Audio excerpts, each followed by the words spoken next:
ngasi akhuna sinjariba maruina akhoi press meet gi wafum gi matang da wafum gar thumjage haukiba me gi tang ahum degi sathaduna lakpa akhoi lan asi huji phawboda lan luidi haibodi akhoi mayamna hainare adubu yamna ngaibadi akhoi gi leibak asida yam pikun leibang ne khosi 22 square kilometer khaktan park chawba asida leiriba manipur gi state sigi mafum any jaga amada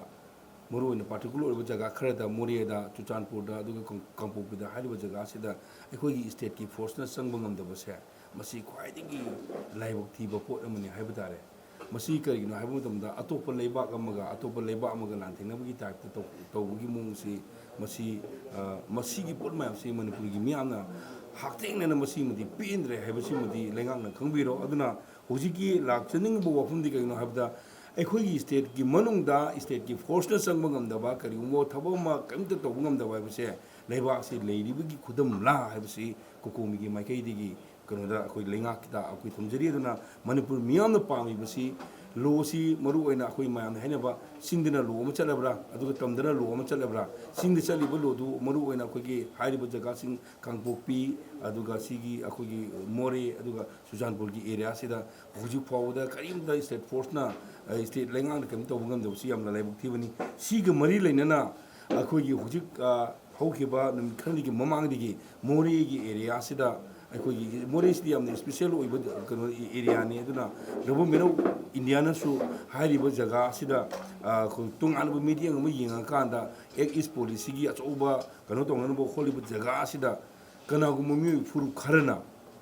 atamna state security changba yaro ina hairekusi masi lo leibak amagi citizen amadi nate aduguma lo lei haina yamna kanna lawriba aduguma lengaksina aduguma lo bu thugairiba kangusing state ki force pu sangbu matamda athingbu pidi sikari no haibutuni COCOMI na mu khangjining se aduna hojik akhoi gi imphal gi area da imphal beli gi area da jamna jin joiba case mayam amada maheru sing hatbada natraga akhoi gi bisam hatbada chenaba mi mayam amada di pbu haidana akhoi gi hesitation tawbu matamda di tongan makal gi central force amadi akhoi gi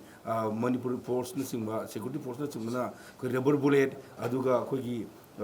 kano akhoi gi smoke bomb tear gas amadi pellet gun na singba sijina ki aduga hojik maru oina akhoi gi Moreh gi area sida akhoi gi yum mayam ama mai thadokre haiba khangaba aduga mi mayam ama hatkre khangba jaga sida inang nakba jaga sida akhoi hojibokda akhoi gi Manipur gi securities mayam ama kano togani haina changhan kanda kilometer ahum kakta ngari kanda du buk changmang bagi thongna ji mokoi order pidaba si yamna laibak thibani duna Manipur lengang athu matamda asuguma makal gi pose amda tahaloi dawni haitare aduna yamna nungai tabamna ngasi gi newspaper singda adu social media da su yawre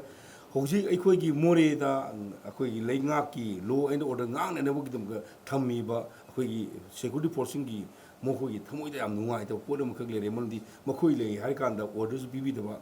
kari gum ma thabok ma tongning ba adusu lo thugai ba kangusingda lo thugai bi kari ginona wa ma haiba ngambagi order si pi daba bisi amasi karamba lenga ki keno haibudine aduna sigi asuk luraba tanja sida mioi be sum akhoi gi beli de leba mi sing sawi sak kano sum hengale duna akhoi gi COCOMI gi mai kai de hairak pa taragadi hoji akhoi gi iman leba iramdam sibu ngang na debugi damukta lebiri ba security force na especially Moreh da lebiri ba mayam section order pi dragadi tholani haiba se masi tholani haib gi mahuta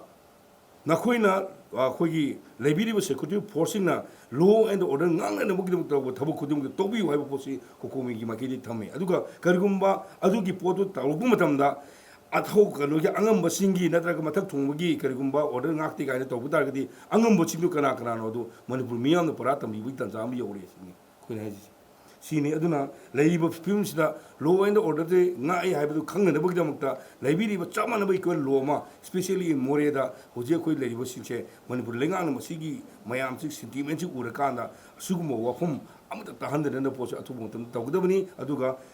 Moreh gi jaga si yamni special economic zone amoina modu lokthokna masi hairiba leisi tonga furti leiba mi mayam sing yamna santi leina ing tamna amdu leina no phonabada atu matamno khonagadabne haibsi akhoi lenga ki mafamda COCOMI gi makai gi thamjari